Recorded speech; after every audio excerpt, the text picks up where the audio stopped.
رسول رحمت صلی اللہ علیہ وسلم تشریف فرماتے، ایک غریب صحابی تشریف لائے، ایک دم غریب۔ آقا کریم صلی اللہ علیہ وسلم ان سے گفتگو فرما رہے تھے، اتنے میں حضرت جبریل امین علیہ الصلاۃ والتسلیم تشریف لائے۔ سرکار، یہ جو آپ کے ساتھ غریب بندہ بیٹھا ہوا ہے نا، اس کی زندگی کل دوپہر تک کی ہے، کل دوپہر کو یہ اس دنیا سے کچھ کر جائے گا، دوپہر تک اس کی زندگی ہے۔ اب رسول رحمت صلی اللہ علیہ وسلم نے جبریل امین کی بات سنی تو فوراً سرکار صلی اللہ علیہ وسلم نے چاہا کہ اب اس کی عمر کل دوپہر تک کی ہے تو چلو کیوں نہ اس سے پوچھ لیا جائے، اس کے کوئی ارمان ہو تو پورے کر دیے جائیں۔ سرکار نے فرمایا، میرے صحابی، میرے غلام، کوئی تیری تمنا ہو تو بتا، کوئی حسرت ہو تو بتا۔ اسے یہ نہیں کہا سرکار نے کہ کل دوپہر تک تیری زندگی ہے، لیکن حضور نے فرمایا تیرے کوئی ارمان ہو تو بتا۔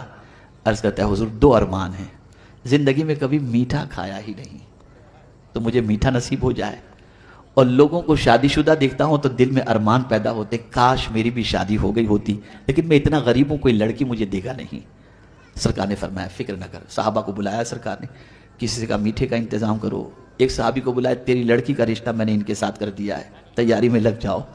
یہ سارا اہتمام سرکار صلی اللہ علیہ وسلم نے کیا، نکاح بھی ہو گیا، سب کچھ ہو گیا، میٹھے کا بھی انتظام ہو گیا۔ اب دوسرے دن دوپہر کے وقت حضور صلی اللہ علیہ وسلم نے گھر کا بھی انتظام کر دیا، سرکار نے، سب کچھ ہو گیا، وہ چلا بھی گیا، شادی بھی ہو گئی، بیوی کے ساتھ آرام سے وہ صحابی ہیں۔ دوپہر کے وقت حضور صلی اللہ علیہ وسلم نے اپنے ایک صحابی سے فرمایا، ذرا جا کے اس گھر میں دیکھ، کوئی آواز تو رونے کی نہیں آ رہی ہے۔ وہ گئے، وہ صحابی ظہر سے لے کر عصر تک ان کے گھر کے قریب چکر لگانے لگے، کوئی آواز نہیں، کوئی رونے دھونے کی آواز نہیں۔ آئے حضور کے پاس، سرکار وہاں تو کوئی رونے دھونے کی آواز تو ہے نہیں، سب بالکل ٹھیک ٹھاک معاملہ ہے۔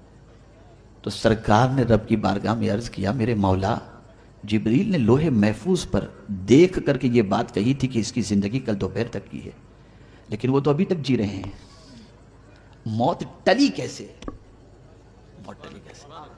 تو سرکار صلی اللہ علیہ وسلم سے رب نے فرمایا، میرے محبوب، تقدیر میں تو میں نے لکھ ہی دیا تھا کل دوپہر تک، لیکن جب اس کے سامنے میٹھا آیا، اسی وقت میں نے ایک سائل کو دروازے پر بھیجا کہ جا کر کے میرے نام پر اس سے مانگ۔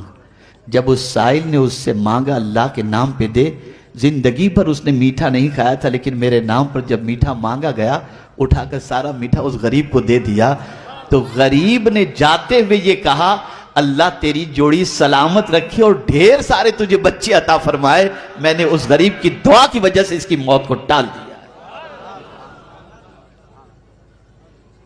میرا یہ ایک ایسا اہم موضوع ہے، زندگی رہی تو میں صرف غریبوں کی اہمیت پر آپ کو بتاؤں گا، اس لیے کہ ہماری سوچ پوری الٹی ہو گئی۔ نہ غریب کے ساتھ بیٹھنا اچھا لگتا ہے، نہ غریب کے ساتھ ملنا اچھا لگتا ہے، نہ غریب کے ساتھ کھانا اچھا لگتا ہے، نہ غریب کے ساتھ مصافحہ اچھا لگتا ہے، نہ غریب کی دعوت اچھی لگتی ہے۔